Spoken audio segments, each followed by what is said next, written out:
से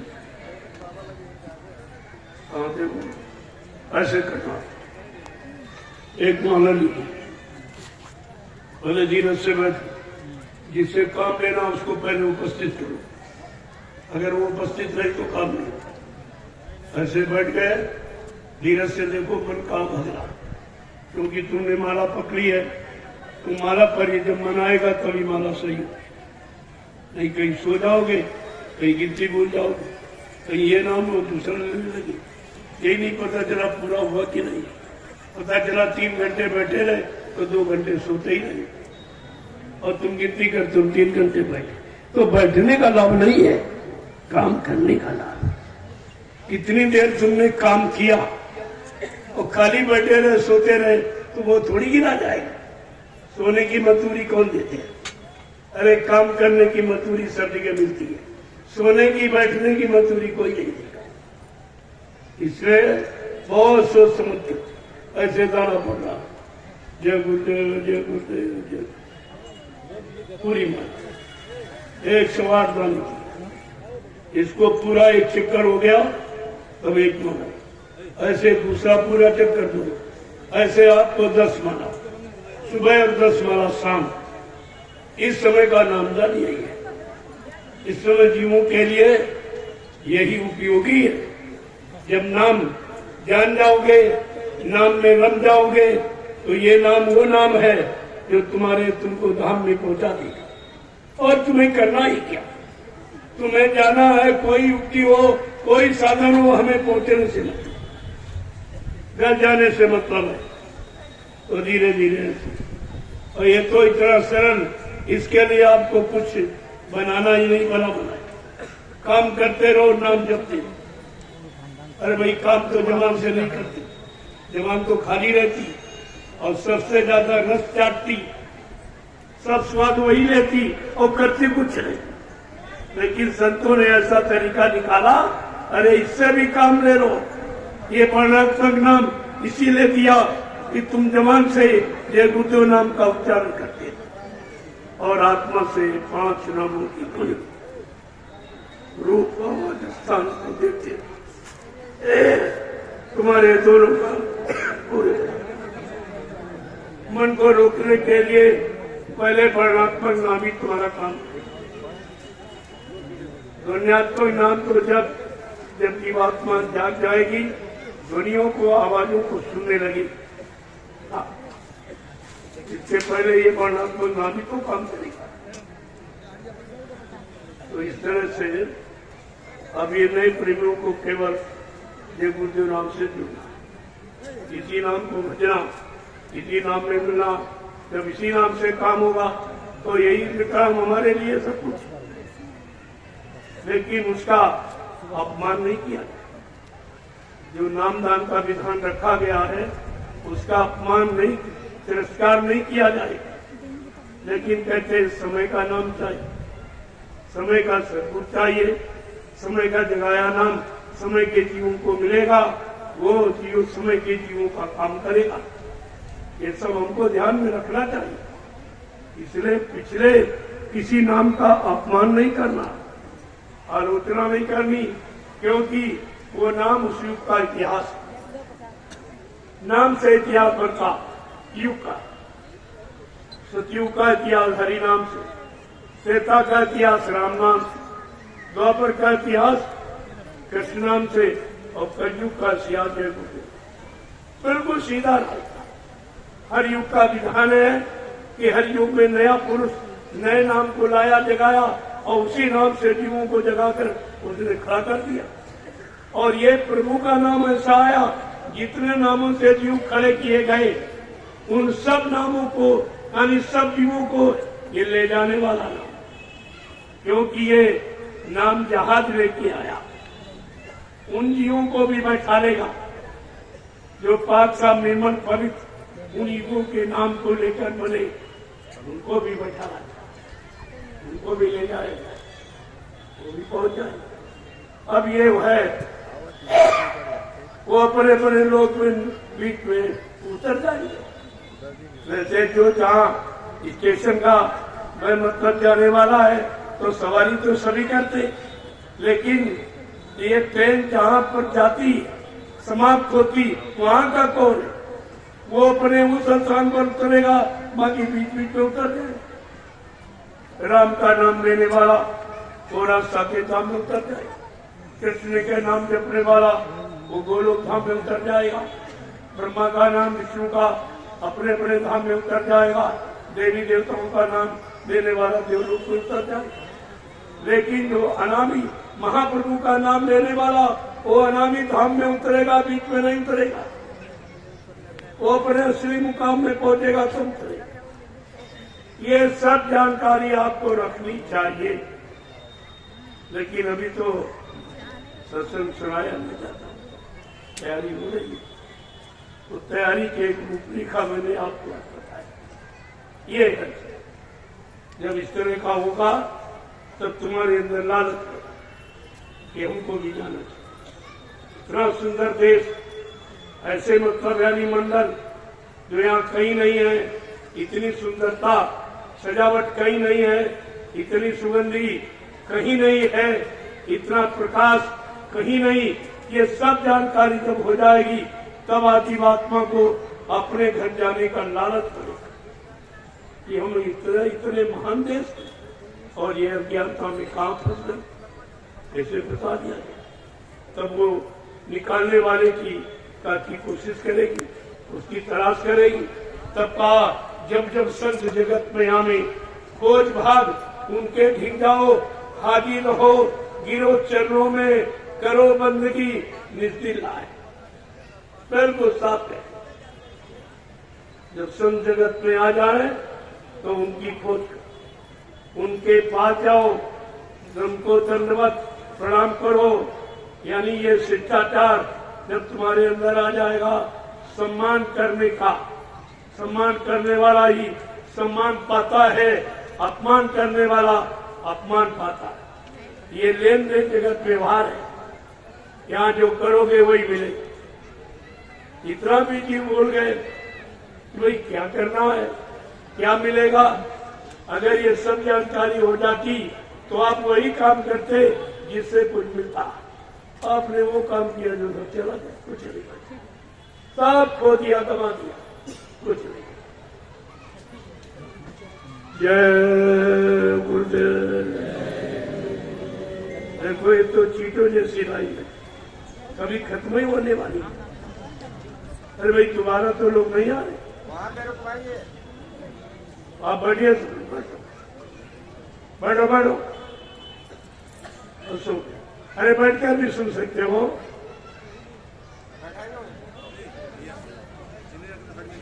ये सब सुस्ता क्या है। इन्होंने तपस्या नहीं की। अगर इतनी देर लाइन में खड़े रहते तो आपकी तपस्या मान ली जाती। वो लाभ आपको इसका लाभ मिल जाता अलग का, वो अलग लाभ मिलता। समय तो दिया गया और सबको समान रूप से दिया गया, लेकिन किसने उसका पालन किया ये तुम्हारे सामने है। अगर तपस्या करके आते यहाँ तक तो उसका लाभ अलग था। आप में देखा जाता नहीं, आप में अंदर जिज्ञासा है, आपको उधर तलाश है। ये सब जानकारी देखी जाती और इसीलिए आदेश आपको ये दिया नहीं गया, कराया नहीं। मैंने तो आपको सुबह बताया भी नहीं था, लेकिन मैंने सोचा कह तो दिया कि जाओ जाओ अपने चित्रों में। तुमने कहा भाई चित्र में करेगा सोने में, वहां सोएंगे, सो के समझता या इधर उधर की बातें करेंगे। अभी 6-7 घंटा बीच में समय, इतने घंटे तो न ये बैठ सकता है और न कुछ कर सकता है। लिया जा इसको पास गाँव तो चढ़ो इसमें खड़ा कर दिया लाइन, खड़े हो जाओ लाइन में, तपस्या करो। तो धीरे धीरे धीरे धीरे वो 3 बजे का समय जब वो पूरा हो गया पता नहीं। वैसे आप निकाल नहीं पाते, भूख आपको परेशान कर देती, लेकिन लाइन में खड़े हुए इच्छा ये कि कितनी जल्दी पहुंचे। तो मन वहां न गया, जहां आशा तमाशा, मन का यही तमाशा, मन का ये तमाशा ही है। जहां तुमने आशा अंतमती सो गति, जहां पर अंतिम इच्छा तुम्हारी रह जाएगी वहीं पर जन्म हो जाए। वही एक महात्मा जी थे, तो बगीचे में रहते थे और वो बेर खाते, उसी नीचे उनकी कुटी। तो कुछ तबीयत कुछ सही होता ढीली हुई तो कहा कि हमको जमीन दिखा, और जमीन में उन्हें मालूम था कि मेरा समय आ गया। जमीन पर लेट गए, ऐसे लेटे ऐसे ऊपर देख रहे थे तो बेरी के पेड़ में बेर लगा था, उनका मन उसी में है। ये रे चलो अंतिम समय में बेरे में जा तो खा ली, उसमें मन कर गया, और जब प्राण निकले तो जीवात्मा उसे निकले। अब लोग बड़ा आश्चर्य करने लगे, भाई ये ऐसे कैसे चले गए? उन्होंने कहा मैं जाऊंगा तो बताऊंगा तुमको, ऐसे कैसे चले गए? चेलों को पक्का विश्वास था कि हमारे गुरु ऐसे नहीं जाएंगे, तो उन्होंने उनके पार्थिव शरीर को अलग उठा के रखा, वहीं पर एक चेला लेट गया और लेट के देखा, अरे बेर का हो न सकता, गुरु जी के प्राण इसी में रहेंगे। तो जैसे वो बेर तोड़ा और देखा तो एक कीड़ा निकला, तो उसने सोचा कि गुरु हमारे कीड़े में चले गए, तो हमको पाप पुण्य नहीं देखना है, इस कीड़े को मार दिया। तो कीड़े को मार दिया, जब मार दिया तब उनका जन्म फिर मतलब यानी नर्सरी में मानव तन मिला। अब मानव तन मिल गया तो फिर साधना जो अधूरी रह गई थी उसको पूरा करने के लिए ये देखो मानव तन, और फिर पूरा कर लिया, निकल गया। ऐसे उठा, इसीलिए कहा कोट कोन मुनियतन कराई, अंत नाम मुखावत नहीं। कि ऋषि मुनियों ने बड़ा प्रयास किया कि राजा बड़ा धार्मिक बड़ा दानी है, बड़ा पुण्यात्मा हो ना, इसको नाम रटाओ तो ये नाम जिस नाम में अटक जाएगा उसी धाम में पहुंच जाएगी जीवात्मा। लेकिन जब कभी उसने अभ्यास किया ही नहीं था, वो तो राजा था, राजभोग करता रहा, उसने कोई न सेवा की, न सेवा दी, न सेवा को महत्व दिया, न कोई से भजन किया, कुछ केवल भोग भोगता रहा। अब भोग भोगने का परिणाम नृत्य में चले, क्या मतलब निकला देने का? तो दो भी तो आंखें खोल के कि हम ये कहां दे रहे हैं और हमारा ये गाड़ी कमाई कहां लग रही, इतना गौर को देखना चाहिए। जितने भी सारे महापुरुष की ये सब काम की भूमिका है, चाहे वो जय गुरुदेव नाम प्रभु का हो, चाहे वो दूरदर्शी हो, चाहे भूमि ज्योतक खेतिहर कार्ड का संगठन हो, और चाहे वो मुक्ति दिवस हो, ये सब उसी तरफ इशारा करने वाले, उसी तरफ ले जाने वाले, यहाँ की गंदगी उतारने वाले, यहाँ के कर्म कर्जे का भुगतान कराने वाले हैं। इनसे किए गए पाप कर्मों का भुगतान कर लो और अपने घर की तैयारी करो। उद्देश्य तो ये और निशाना यही है, लेकिन अभी आप निशाने पर नहीं हो। जिस दिन निशाना लगाना जान जाओगे तो फिर फतेह और विजय पाने में कितनी देर लगेगी? बस निशाना लगाने की जरूरत है, और निशाना एकटक होता है। अभी तुम्हारी पलकें हिलती है, तुम मजे में बैठ, अगर पलकें हिलती तो समझ लो मन भग रहा, क्योंकि सारे अंगों को हिलाना और काम कराना मन का काम नहीं है। यही मन हिलाता है। जब बैठो ध्यान पर बैठो तो देखो पलकें हिलती कि नहीं। इन्हीं को रोकना, इनको ऐसे समेटना आज, और समेट कर ये जीवात्मा का स्थान है, यहाँ पर इनको खड़ा करना, फिर यहीं पर एक चक देखना। धीरे धीरे यहाँ पर जब दृष्टि टिक जाए तो आगे बढ़ाओ, आगे बढ़ाओ धीरे धीरे, यहाँ पर टिक जाएगी, फिर यहाँ धीरे धीरे वो एक सुराग बनाएगी। जैसे बर्मा चलता लकड़ी में सुराग बनाता है, वैसे महापुरुषों ने कहा दृढ़ द्वारे देखे खिड़की, तामे बैठी सूरत मेरी सर की। का दृढ़ माने दोनों नेत्रों के बीच में खिड़की, ये बनाना है।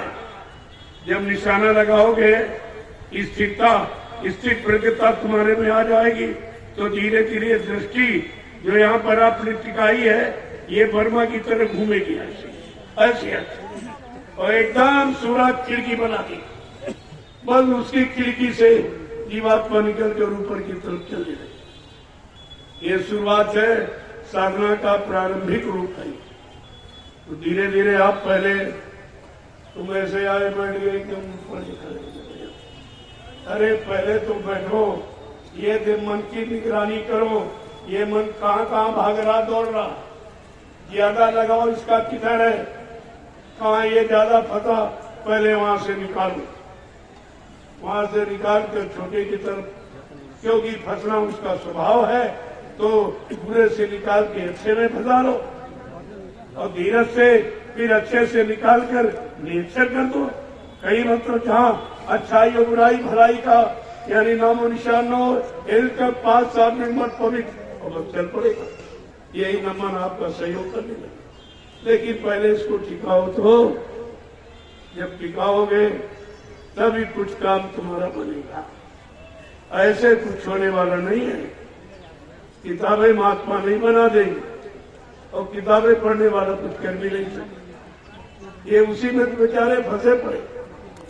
अब ये जब संत मत में आते हैं और महात्मा बहुत छोटी चीज बताते हैं, ये कहते हैं हमने वो किताब पढ़ी, हमने वो किताब पढ़ी, ये ग्रंथ पढ़ा, वो पुराण पढ़ी, वो गीता पढ़ी, वही मतलब यार ये सब कहते मैंने ये सब पढ़ा, उसमें तो ये कुछ मिला ही नहीं। जो ये शब्द की बात करते हैं, एक शब्द की का शब्द तो कहीं नहीं। अक्षर और शब्द में फर्क है, अक्षर लिखा जाता है और शब्द का अनुभव किया जाता है। शब्द माने आवाज, आवाज का अनुभव होता है। कहीं कितनी दूर से आवाज आ रही, फौरन तुम्हारे मन को खींचेगी, अपनी तरफ आकर्षित करेगी। जब तक यहाँ की आवाज सुनते रहोगे तुम्हारा मन यहाँ की तरफ आकर्षित रहेगा, जब उधर की आवाज सुनने लगोगे तो जीवात्मा उधर की तरफ आकर्षित हो जाए। मन का काम इधर, जीवात्मा काम उधर। अब दोनों काम आपको देखना कि मन का जीवात्मा का इन दोनों का काम क्या है और हमें किसके काम में सहयोग करना, किसको काम को मानना, किस काम में हमें करना, ये निर्णय आपको लेना। ये सत्संग निर्णय कराएगा कि हमें अब करना क्या और क्या करना चाहिए। इसलिए अभी तो सत्संग सुनाने की भूमिका बनाई जा रही। अगर निखाली शब्द की व्याख्या कर दी जाए तो या तो तुम भाग जाओगे उठ के या फिर सोने लगोगे। इतना रूखा फीका, मन को उसमें कुछ नहीं मिलता, बस मन को भोगों की उरंगे तरंगे रोकनी पड़ती, उसको ये सब विषयों का रस छोड़ना पड़ेगा, इसलिए वो तुम्हारा सहयोग नहीं करता। वो जनता इसमें हमको क्या तो मिलेगा नहीं। लेकिन लगातार धीरे धीरे धीरे करत करत अभ्यास के जड़ में तुम्हें सुजान, जैसे रसरी आवत जाती सिर पर परत निशान, ऐसे वो पत्थर पर जब रस्सी आती जाती रहती पानी भरने वाली, वहां भी निशान बना दिया। तब कहा है जब निरंतर आप शब्द की कमाई करते रहोगे तो वो निशान बना लेगा सब, और जब निशान बन जाएगा तो धीरज से उसी निशान से अपने निशाने पर पहुंच जाएगा, अपना काम करने लगेगा। ऐसे साधक को धीरे धीरे प्रयास करना चाहिए। एक बार की किसी का तो कई जन्म निकल के नहीं कुछ, आता 18 घंटे 22 घंटे बैठा के कुछ नहीं मिला, कुछ नहीं। तो एक में तो आप गुरु में कभी देख ले, अरे कभी तुम्हारे मन में जब लिखा निर्मल मन जन सो मोय पावे, मोय चलचित्र कपट नहीं भावे, जब तक ये मनसा वाचा कर्मणा ये गंदगी नहीं उतरेगी तब तक उधर कुछ मिलने वाला ही नहीं। उधर तुम्हारा मन लगेगा नहीं सीधे कि उधर तुम कभी गए नहीं, वो अनजान रास्ता आता इसलिए। लेकिन धीरे धीरे जब रोज चलते रहोगे एक एक कदम पर, और जब भूल जाते तो पूछ लेते लोग बताने वाले संत महापुरुष, वो सब तुमको हर मोड़ पर इशारा करेंगे। हर लोक मंडल जब समाप्त होगा, दूसरा लगेगा, वो सब बताते रहेंगे।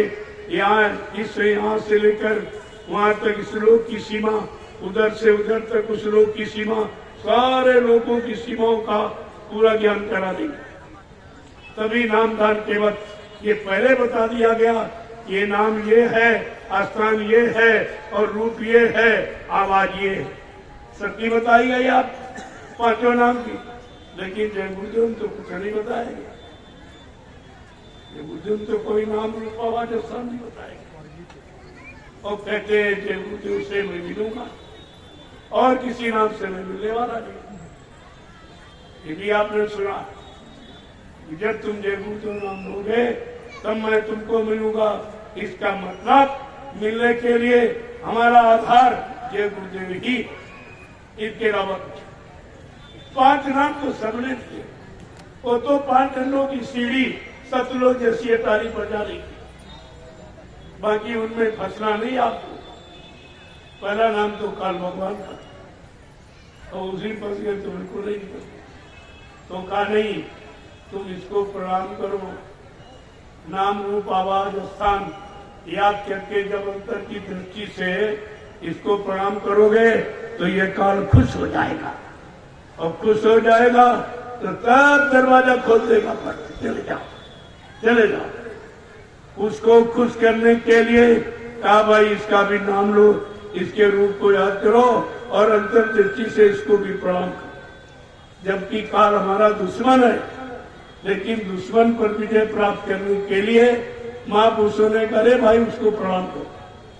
प्रणाम करने में वो ढीला हो जाए, जब ढीला हो जाएगा तो तुम उसको अपने कब्जे में ला सकते, उस पर तुम्हारा अधिकार हो सकता। ये सब दांव पे झल संत लोग काल को, ब्रह्म को, महाकाल को कैसे मतलब यानी बस में किया जाए, इन पर कैसे विजय प्राप्त की जाए, या ये लोक मंडल को कैसे तय किया जाए, अपने सच्चे घर सतलोक सत्य नामी धाम कैसे पहुंचा जाए, ये सब तैयारी उसी की होनी चाहिए। और वही आपको बताया जाता नित्य प्रति। जब भी भजन पर बैठो 10, 15, 20 मिनट अपने मन की निगरानी करो। अगर मन स्थिर नहीं तो उठ जाओ, ये नहीं भाई अभी इसका मुहूर्त नहीं, अभी ये काम नहीं करेगा। जब ये शांत हो तब बैठो, तब इसे करो। और तुम जबरदस्ती बंधन में बंध गए, तुम बंधनों से मुक्त होने आए हो कि बंधनों में बंध के ये काम करोगे? बात तो इसलिए क्यों? भक्ति स्वतंत्र सदा सुखानी और बिन सत्संग न पावे प्राणी। भक्ति स्वतंत्र है, कोई बंधन नहीं, न जात का, न पात का, न छोटे न बड़े का, न गरीब न अमीर का, न हिंदू मुसलमान का, न स्त्री पुरुष का, कोई बंधन नहीं। वो बंधनों से अलग है। इसलिए आपको ये सब समझना, इसी काम को करने के पहले काम को समझो। समझ लोगे जल्दी हो जाएगा, आसान हो जाएगा। और समझा कुछ नहीं, जुट गए तो जीवन भर करते रहोगे, कुछ नहीं मिलेगा। पहले तरीका सीखो आप। ये तरीका जब भी साधना पर बैठो तो मन की निगरानी, क्योंकि खड़े तो यही करेगा, यही बाधा अटकलें डालेगा, यही तुम्हारे कर्मों की पुरानी फिगरें दिखाएगा। ये ऐसा सिनेमा दिखाता है कि बस उसी में जो फंस जाता, उसी ये सब तुम्हारी जो तुमने आंखों से देखा अच्छा बुरा, और कानों से अच्छा बुरा सुना, और बुद्धि से अच्छा बुरा निर्णय लिया, ये सारी फिगर, ये सब फिल्में दिखाता है। कब? जब साधना पर बैठोगे, क्योंकि ये काल का एजेंट। तुम दयाल घर जाने की तैयारी कर रहे हो तो बाधा डालेगा।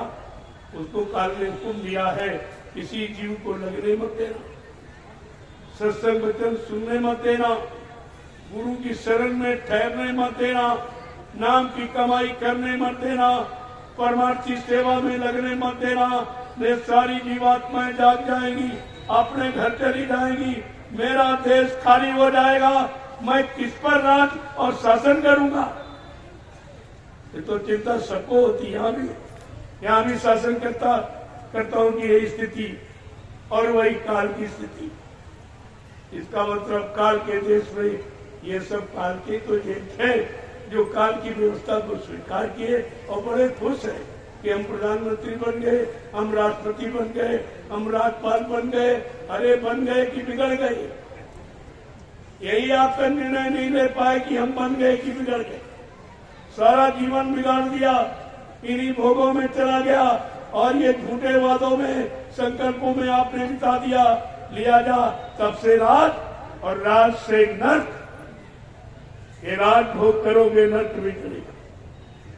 राज भोग काल के सामान का प्रयोग है। काल के सामान का प्रयोग करोगे तो बार बार उसके सामान का किराया भाड़ा देने के लिए आपको जो उसने 4 खान जिस्म शरीर योनिया बनाई, इस पर जन्म लेना पड़ेगा और सब कर जाओ शुद्धि। बहुत होशियार है, लेकिन महापुरुष उससे भी ज्यादा होशियार। तुम्हारा कर्म कर्जा यही निपटा दी, काल को भनक भी नहीं पड़ेगी। उसको संत महापुरुषों के तो पेच नहीं मालूम कि ये कर्म कर्जे को कैसे भुगतान करा देंगे। आज जिस समागम में आप बैठे हो, ये कर्म कर्जे का भुगतान। इतने लोगों के साथ आपका लेन देन है, आप बताइए, इनकी गिनती करो आप। कितने वर्ष आपको लग जाते, कितने वर्ष लग जाते कर्म कर्जे के भुगतान का। एक जगह बुलाकर जिनसे लेना देना यहीं पर पूरा करा दिया गया और भंडारे की रोटी खिला करके और सबके अन्न का कर्जा का निपटारा हो। इतना बड़ा काम हो गया।